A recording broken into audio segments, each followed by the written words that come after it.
Camera action with कलाकार Shruti. Zee युवावर जे सध्या रियालिटी शो सुरू आहे, युवा सिंगर एक नंबर, याची जज म्हणजे सावनी शेंडे इज विथ अस. हाय सावनी. हाय. सावनी हे नाव पण फार युनिक आहे. हो. पण अनेकदा सावनी शेंडेचं सावनी शिंदे असं लोक करतात. बघ ना. हो ना. सो असे काही तुझे नावावरचे काही किस्से असतील ना ग? कमाल. मला आठवतंय यवतमाळला मी एकदा गेले होते आणि प्रोग्रामच्या आधी त्यांनी अनाऊन्स केलं की आपल्या समोर पुण्याच्या ख्यातनाम गायिका शाल्मली शिंदे येत आहेत. मी म्हणलं कोण आहे कोणाला बोलवलंय का तुम्ही गायला? अहो मॅडम चला ना. म्हणलं अहो तुम्ही नाव तरी नीट घ्या यार, शाल्मली शिंदे नाही येऊ शकत, मी नाही येणार स्टेजवर.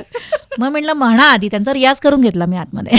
सावनी बोला, सावनी शेंडे की आता अनाऊन्स करा म्हटलं जाऊन नीट, आणि मग मी गेले.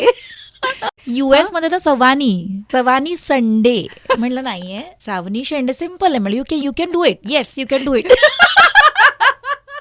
बेला बॉलिवूड गाणी गाते, टॉलिवूड मध्ये गाते, मराठी तर गाते, आणि तू मात्र आम्हाला फक्त क्लासिकल गाताना दिसतेस. तर कुठे कम्पॅरिझन अनेकदा लोक करतात.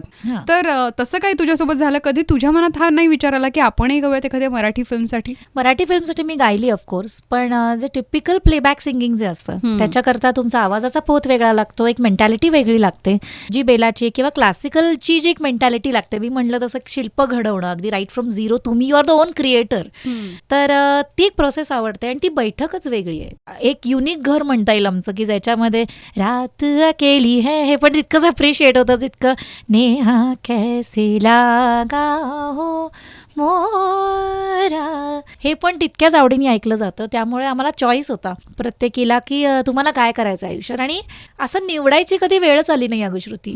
आवाजाचा पोत, एक लाइकिंग असं त्या घडत गेलं की आम्ही वळत गेलो त्या वाटांना दोघी. ते म्हणतात ना की पेकाट्यात पडलेली लात आणि पाठीवर पडलेली थाप ही आपण आयुष्यभर विसरू शकत नाही. तर कोणाची थाप तू कधी विसरू शकत नाही, कोणाचं कॉम्प्लिमेंट विसरू शकणार नाही. गुरूंचे आशीर्वाद तर पहिल्यापासून लाभले, माझं भाग्य. पण पंडित भीमसेनजींचा किस्सा आठवतो की त्यांच्या घरी एकदा गेलो होतो मी नमस्कार करायला, आणि मला म्हणले, मी लहान म्हणजे कॉलेजमध्ये होते तेव्हा, काहीतरी ऐकवा असं त्यांनी असं धीर गंभीर आवाजात सांगितलं, ऐकवा.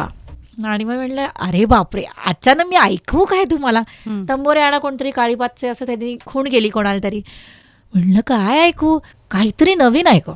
आणि मग मी यमनमधली एक बंदिश ऐकवली होती त्यांना, मी केलेली स्वतः.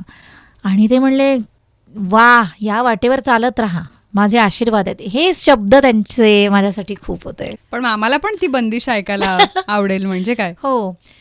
नी रे ग म प म रे म ग प रे सा, पिया तू जाने ना मो मन को, पिया तू जाने ना मो मन को, बिन बोले सब बोले, बिन बोले सब बोले, पिया तू जाने ना मो मन को, पिया.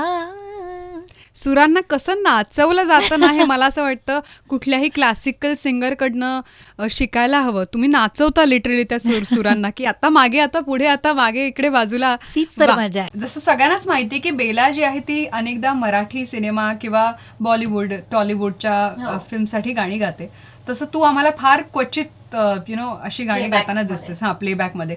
सो मला सांग की कधी तुझ्यासोबत अशी तुझ्यावर कधी वेळ आली होती की तुला गाणं गावं लागलं होतं? Which was that point where you feel की हे नर्वस? प्लेबॅकमध्ये मी कमी दिसले, पण माझं भाग्य असं की जेव्हा मी गायली आहे आय बॅग्ड अन अवॉर्ड. त्यामुळे असं आत्तापर्यंत तरी घडलं की मी सावली पिक्चर करता गायले, नॅशनल अवॉर्ड मिळाला. किंवा असंही एकदा व्हावे करता मी जेव्हा गायले, जेव्हा आपण पहिल्यांदा भेटलो होतो श्रुती, तर तेव्हा प्लेबॅक दिलं मी आणि त्या गाण्याला स्टेट अवॉर्ड मिळालं. किंवा त्याच्या अलीकडच्या फिल्ममध्ये तप्तपदीसाठी मोठा सन्मान मिळाला.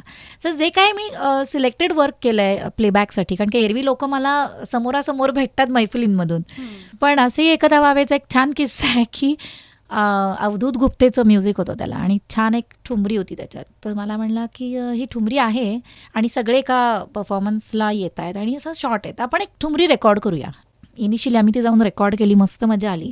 हे स्टुडिओमध्ये रेकॉर्ड केलं गाणं? करेक्ट, स्टुडिओमध्ये जाऊन रितसर रेकॉर्ड केलं प्लेबॅकचं गाणं. आणि मग दुसऱ्या दिवशी मला फोन आला की सावनी, बाय द वे, म्हणजे डिरेक्टरचा फोन आला सुश्रुत भागवत, की आपण असं विचार करतोय की हे गाणं तुझ्यावरच पिक्चराईज करायचं आहे आपण.